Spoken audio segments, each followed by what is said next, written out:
SC/ST act आज लोग आपसी द्वेष और ईर्ष्या से ग्रस्त लोग बदला लेने की भावना से इसका प्रयोग हो रहा है। जातीय द्वेष और हिंसा भड़क रही है। धन उगाही के लिए इस एक्ट का प्रयोग हो रहा है। हमारे देश में सांप्रदायिकता को हवा देने वाली शक्तियां और मजबूत हो रही हैं। बावजूद इसके हमारी सरकार ने अध्यादेश लाकर एक ऐसे कानून को बहाल कर दिया है जो आए दिन निर्दोष लोगों को जेल भेज रहा है। अखबारों के माध्यम से, सोशल मीडिया के माध्यम से हम आए दिन देखते हैं कि कितने निर्दोष लोगों को इसमें फंसाया जा रहा है। विवेचक, प्रशासनिक अधिकारी चाह कर भी उस व्यक्ति की मदद नहीं कर पाते हैं, क्योंकि इस कानून का ऐसा विधान है, ऐसी रचना है कि अगर केवल आरोप लग जाए तो व्यक्ति को, आरोपी को दोषी मान करके उसको सज़ा दे दी जाती है, उसको जेल भेज दिया जाता है। इन्हीं विसंगतियों को, इसी व्यापक दुरुपयोग को देखते हुए माननीय सर्वोच्च न्यायालय ने इसमें परिवर्तन किया था। लेकिन हमारी केंद्र सरकार ने तुष्टीकरण की राजनीति को हवा देते हुए, वोट बैंक की पॉलिटिक्स का कार्ड खेलते हुए अध्यादेश ला करके इसे पुनः बहाल किया और आज उसका परिणाम आम जनता भुगत रही है। तमाम निर्दोष जेल में सड़ रहे हैं। सबसे भयावह उदाहरण 2021 में ललितपुर से आया था कि विष्णु तिवारी नाम के एक व्यक्ति को किस तरह से 21 साल जेल में रहना पड़ा था।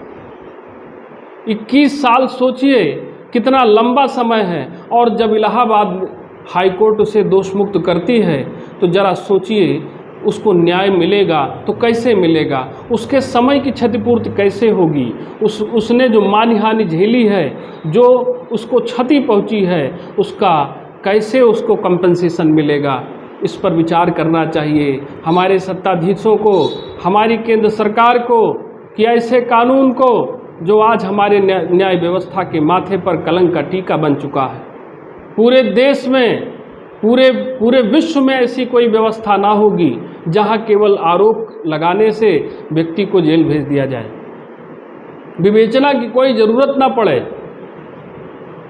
तो मेरी केंद्र सरकार से यही अपील है, मांग है, हम लोग समय समय पर अपनी मांगों को दोहराते रहते हैं। तमाम ऐसी घटनाएं प्रायः संज्ञान में आती हैं जिसको लेकर के हम लोग अपनी बात कहते हैं। उद्देश्य यही रहता है कि इसका जो व्यापक दुरुपयोग हो वो लोगों के सामने आए, लोग इसके प्रति जागरूक हों और दोबारा ऐसे लोगों को जनप्रतिनिधि अपना ना चुने जो उनके विपरीत कार्य करते हैं, जो सदन में उनकी बात नहीं रख पाते हैं।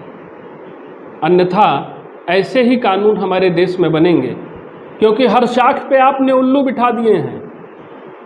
ऐसे लोगों को आपने जनप्रतिनिधि चुना, आपने जाति के नाम पर वोट दिया, आपने धर्म के नाम पर वोट दिया, आपने कार्यों और विकास के नाम पर वोट नहीं दिया।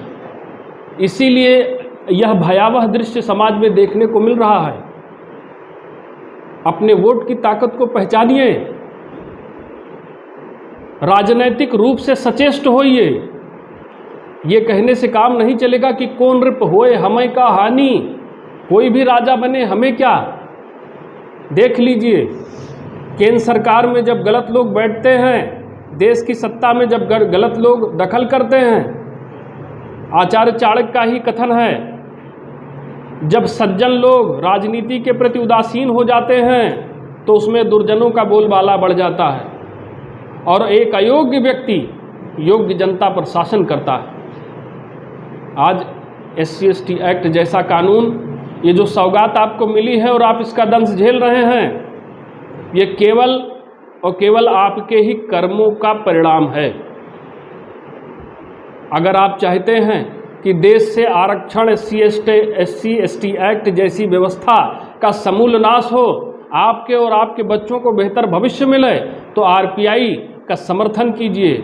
हम लड़ रहे हैं, अनवरत आपकी लड़ाई लड़ रहे हैं, आगे भी लड़ेंगे। कल विधानसभा और संसद में जाकर भी आपकी आवाज़ को बुलंद करेंगे।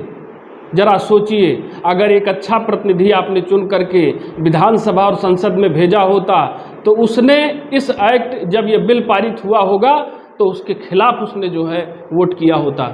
लेकिन एक भी वोट SC/ST एक्ट के खिलाफ नहीं पड़ा। जब ऐसे कानून सदन में बनते हैं तो उसका विरोध करने के लिए नैतिक रूप से सशक्त और मजबूत जनप्रतिनिधियों की ज़रूरत है।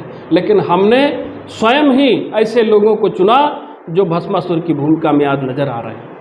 ज़्यादा कुछ बताने कहने की ज़रूरत नहीं है। स्वयं को अपनी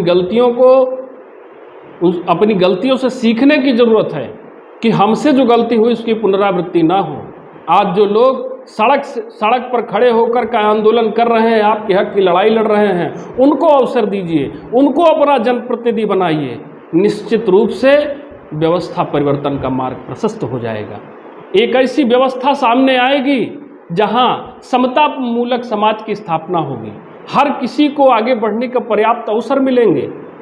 और आरक्षण और SC/ST एक्ट जैसी व्यवस्था, आरक्षण जो प्रतिभाओं का गला घोट रही है, SC/ST एक्ट जो निर्दोषों को जेल भेज रहा है, ऐसी व्यवस्थाएं लगातार इसलिए चल रही हैं क्योंकि आप जाति, पंथ, धर्म, संप्रदाय की राजनीति से ऊपर नहीं उठ पा रहे हैं।